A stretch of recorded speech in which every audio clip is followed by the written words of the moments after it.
নমস্কার বন্ধুরা, সবাইকে শুভ সকালের অনেক অনেক শুভেচ্ছা। বাংলা সিরিয়াল সমাচারে তোমাদের সবাইকে স্বাগত।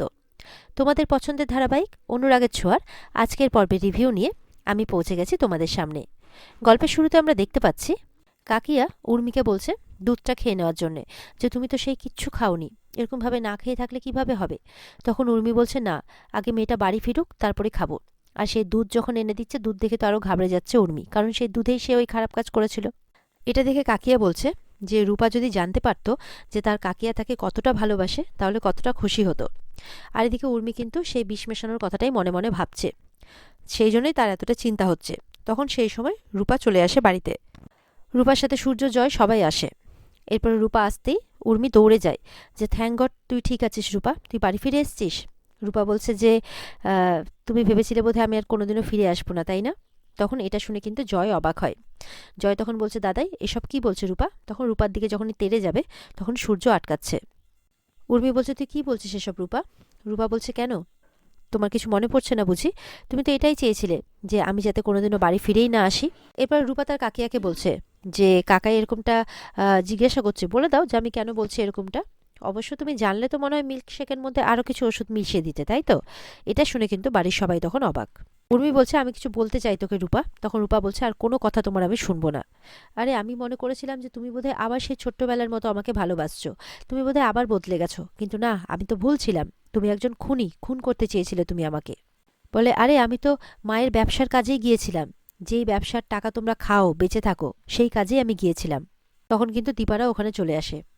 এদিকে মিশকা ডক্টরকে বলছে যে আমি আর কোনোদিনও চলতে পারবো না, তাই না? চলতে কিন্তু পারে, এত বছর ধরে নাটকের পর নাটক করে যাচ্ছে, পারেও বটে। ডক্টর বলছে চিন্তা করবেন না, আপনি ঠিক পারবেন। তখন ডক্টরের সামনে আবার বাহানা করতে থাকে, আমি পারবো না, কিছুতেই পারবো না। তারপর একটা টিফিন বক্স দিয়ে নিজের পায়ে নিজেই আঘাত করছে, দেখানোর চেষ্টা করছে যে তার পায়ে কোনো সেন্স নেই। ডক্টর তো তার কথা এসে যায়, বলছে প্লিজ আপনি এরকমটা করবেন না, আপনি ধৈর্য ধরুন, আপনি ঠিক পারবেন। এই বলে ডক্টর চলে যায়। ডক্টর চলে যেতেই তারপরে যে কাজের মেয়েটি আছে মিশকা, তাকেও বলছে আচ্ছা তুমি একটু বাইরে যাও, আমি একা থাকতে চাই। এরপরে কাজের মেয়েটি যখন বাইরে যাচ্ছে তখন দেখা যাচ্ছে মিশকা তার দুপায়ে দাঁড়িয়েছে। আর শুধু দাঁড়িয়েছেই নয়, দাঁড়িয়ে ড্রিঙ্ক করছে, নাচানাচি করছে, আনন্দ করছে। মিশকা বলছে যে নেহাতি সবাইকে বিশ্বাস করাতে হবে যে আমি প্যারালাইসিস, না হলে সার নেই আবার ব্যথায় টনটন করছে। বলছে আমি যে সুস্থ, শুধু সুস্থই নয় আমি তো মুক্ত, বলে হাহা করে হাসছে। এরপরে বলছে অনেক হিসেব বাকি আছে, অনেক হিসেব। Deepa, Mishka Sen is back.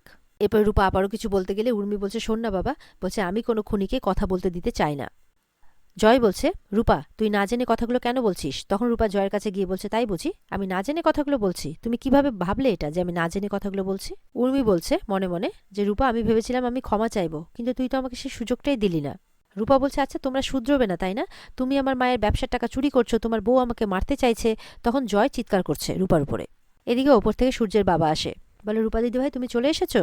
তখন কাকিয়া বলছে যে দেখুন না, এই উর্মিটা কত চিন্তা করে ওর জন্য বসেছিল না খেয়ে দিয়ে, আর মেয়েটা আসতেই উর্মিকে উল্টোপাল্টা বলছে, খুনি বলছে। তখন রূপা রেগে গিয়ে বলছে কথাগুলো কেন বলছি তুমি সেটা একবারও চিন্তা করলে না। তখন দীপা রূপাকে সামলাচ্ছে। উর্মি বলছে এত বড় অ্যালিগেশন দিচ্ছিস, আছে তোর কাছে কোনো প্রমাণ? তখন বলছে আমি তোমার হাতের মিল্কশেক ছাড়া আর কিচ্ছু খাইনি। দীপা বলছে আমি ভেবেছিলাম তুই শুধরে গেছিস, ভাবছিলাম তোর সাথে আলাদা করে কথা বলবো, কিন্তু তুই তো। উর্মি বলছে ও নিশ্চয়ই বাইরে কিছু খেয়েছিল। এবার সূর্য বলছে মানে মেডিসিনের কথা বলছি আমি, সেই একই কম্পোজিশনের ওষুধ যেটা আমাকে প্রেসক্রাইব করা হয়েছিল, তো সেটা সেম জিনিস রূপার পেট থেকে কিন্তু পাওয়া গেছে, তো সেটা তো কাকতালীয় হতে পারে না। এটা শুনে উর্মি ভয় পাচ্ছে ঠিকই, কিন্তু চুপ করে আছে। ওদিকে উর্মির মা বলছে আমি একটা কথা বলি, এই একই ওষুধ কি শুধু এ নিয়েই খান নাকি, আর কি বিশ্বজগতে কেউ খায় না নাকি? এদিকে জয় বলছে এসব কি বলছিস, রূপা উর্মির নামে দোষ দিচ্ছে, আমি এটা মানি না। তখন সূর্য বলছে উর্মি মিশিয়েছে এই বিষটা। জয় বলছে আমি মানি না, তোর মেয়ে আমার বউকে খুনি বলছে। দীপাকে বলছে তুমি ওকে শিখিয়ে রেখেছিলে না আমাকে চোর বলার জন্য, কিন্তু মানছি আমি চুরি করেছিলাম, কিন্তু ও কোনোদিনও খুন করতে পারে না, মানে কোনোদিনও এই রকম কাজ করতে পারে না, উর্মির কথা বলছে। দীপা জয়কে বলছে জয় তুমি চুপ করো। তখন বলছে আর কত চুপ করবো আমি। সূর্য বলছে তুই ভুল করছিস। সূর্য বলছে তুই আমাকে এসে সব কথাগুলো বলেছিলিস মনে আছে, আমি সেটাও চুপ করেছিলাম, তোর জন্য আমি সেই দোষও নিজের ঘাড়ে নিতে চেয়েছি, তোর জন্য সবকিছু করেছি। তুই কি করলি, আমার মেয়েটা বাড়ি আসতে না আসতে তার উপরে চিৎকার করছিস। জয় বলছে দেখ দাদা, আমি একটাই কথা বলতে চাইছি যে উর্মি কিছু করেনি। এরপরে তো সূর্যের বাড়িতে খুব চিৎকার চেঁচামেচি শুরু হয়ে গেছে। জয় খুব চিৎকার করছে, জয়ের বাবা চুপ করতে বলছে। জয় বলছে, কেন চুপ করবো আমি, কেন চুপ করবো? এরকমভাবে আমাদের বিরুদ্ধে উল্টোপাল্টা অ্যালিগেশন লাগানো হবে, আমরা থাকবো না। চলো উর্মি, জামা কাপড় গুটাও, আমি, তুমি আর আমাদের ছেলে এই বাড়ি থেকে চলে যাবো। তখন জয়ের ছেলে বলছে, দীপ, আমি কেন একজন খুনি আর একজন চোরের সাথে এই বাড়ি থেকে বেরিয়ে যাব? আমাকে কেন শাস্তি পেতে হবে? এটা শুনে জয় কিন্তু খুব রেগে যায় আর 2-3 চড় লাগিয়ে দেয় দীপকে। এরপরে দীপকে মারতে মারতে দীপ খুব রেগে যায়, বলে, হ্যাঁ হ্যাঁ, নাও না, মারো না, মারো আমাকে, মারো, মেরে ফেলো আমাকে। কেননা একজন খুনি মহিলা আর চোরের সন্তান হয়ে বেঁচে থাকার চেয়ে মরে যাওয়া অনেক ভালো। আমি নিজের কানে শুনেছি যে মা ওই মিল্ক শেকের মধ্যে বিষ মিশিয়েছিল, এটা মা বলছিল, এটা আমি নিজের কানে শুনেছি। তখন কিন্তু বাড়ির সবাই অবাক হয়ে যায়, আর বিশেষ করে অবাক হয়তো জয়। জয় তখন উর্মিকে বলছে, উর্মি, উর্মি তো এদিকে কান্নাকাটি শুরু করে দিয়েছে। আর উর্মির মা তো এতটাই বদ, নিজেই করতে বলল, অথচ দেখছে যে নিজের শাস্তিটা নিজের মেয়ে পাচ্ছে, একটাও কিন্তু মুখ ফুটে কোনো কথা বলছে না। এরপরে জয় কিন্তু উর্মির উপরে খুব চিৎকার করছে, কি হলো উর্মি, কি বলছে দীপ এগুলো, সত্যি, তুমি কি সত্যি এরকম কাজ করেছো? চিৎকার করছে। তখন উর্মিও চিৎকার করে বলছে, আই এম সরি, আমি সত্যি এরকমটা করতে চাইনি, আমি রূপাকে মারতে চাইনি, আমি শুধু চেয়েছিলাম যে ও নাম কিনতে যাতে না পারে, দ্যাটস ইট। তখন সূর্য বলছে, তোমার এই দ্যাটস ইটের জন্যে আমার মেয়েটা কিন্তু মরতে বসেছিল, অনেক কিছু হতে পারতো ওর সাথে, তোমার কোনো ধারণাই নেই। দীপা বলছে, সত্যি আমার কোনো ভাষা নেই উর্মি, ছি। এরপরে তো উর্মি ক্ষমা চাইতে থাকে যে আমি ওকে মারতে চাইনি, প্লিজ তোরা বিশ্বাস কর, আমি ওকে মারতে চাইনি, আমি তো বাড়িতে বসে ওর জন্য প্রে করছিলাম। দীপার পায়ে ধরে ক্ষমা চাইছে। তখন সূর্যের বাবা বলছে, না বড় বৌমা, ও তোমার কাছে অপরাধী নয়, ও রূপার কাছে অপরাধী। বলছে, তাই রূপা দিদিভাই ঠিক করবে তোমাকে পুলিশে দেওয়া হবে কি হবে না, বড় বৌমা নয়। এরপরে দীপা তার বোনকে কিছু বলতে গেলে সূর্যের বাবা বলছে, না, তুমি কোনো কথা বলবে না, আমি এখানে কারোর কোনো কথা শুনবো না, যদি শুনি তো সেটা রূপা দিদিভাইয়ের কথা। জয় এবার চুপ করে আছে, যে এতক্ষণ খুব চিৎকার করছিল। রূপা বলছে, আমার মা চিরকাল সবাইকে নিয়ে বাঁচতে চেয়েছে, আমার দিদিভাইও তাই চেয়েছিল, তাই আমি চাই যে ওরা থাক। আর উর্মিকে বলছে যে তুমি আমাকে বিষ দিতে হয় দিও, আমাকে মারতে হয় মেরো, কিন্তু প্লিজ ভালোবাসার অভিনয় করে করো না, কারণ আমি তো ভালোবাসায় এসে যাব, আর তাই প্লিজ এরকমটা করো না। এদিকে তার কাকিয়া মানে উর্মিও খুব কাঁদছে। এরপরে দীপা তার মেয়ের কাছে এসে বলছে উর্মিকে যে ওকে ঘৃণা করার হলে সামনে থেকে কর, কিন্তু ভালোবাসার আড়াল নিয়ে কোনো ক্ষতি করিস না।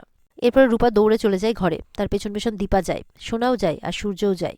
এরপরে জয় বলছে, আমরা আর কোন মুখ নিয়ে বাড়িতে থাকবো বাবা, আমরা চলে যাচ্ছি।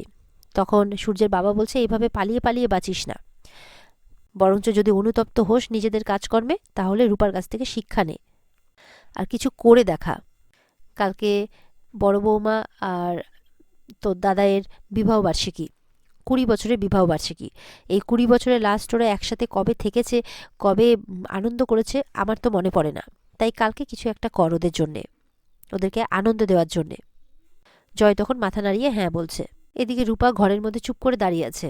সোনা মনে মনে বলছে, ইস, মেয়েটা খুব কষ্ট পেয়েছে, কতটা মন খারাপ ওর। এই বলে সোনা রূপার কাছে গিয়ে রূপাকে জড়িয়ে ধরে, বলছে, খুব কষ্ট হয়েছে না তোমার? রূপা তখন চুপ করে থাকে। এদিকে দেখা যাচ্ছে কৃষ্ণ আবার হাতে ফুলের বুকে নিয়ে চলে আসছে রূপাদের বাড়িতে। এদিকে দেখা যাচ্ছে রূপা আর সোনা যখন বাইরে ব্যালকনিতে গিয়ে দাঁড়িয়েছে, তখন সেখানে কৃষ্ণ এসেছে। কৃষ্ণকে দেখে তো দুজনেই অবাক। রূপা বলছে, তুমি এখানে কি করছো? বলে, তোমার সাথে দেখা করতে এলাম। তারপরে আবার বলছে, সোনা তোমার সাথে দেখা করতে এসেছি। এটা শুনে তো সোনা খুব খুশি হয়ে যায়। রূপা বলছে যে, তোমার হাতে ওটা কি? তখন দেখছে ফুলের বুকে, বলে, তোমার জন্য এনেছিলাম। তারপর আবার সোনাকে দেখে বলছে, সোনা তোমার জন্য এনেছিলাম, মানে রূপার ভয়ে আর কি। তারপর সোনাকে সেই বুকেটা ছুঁড়ে দেয়, সোনাও ধরে ফেলে। সোনা তো মনে মনে খুব খুশি কৃষ্ণকে দেখে।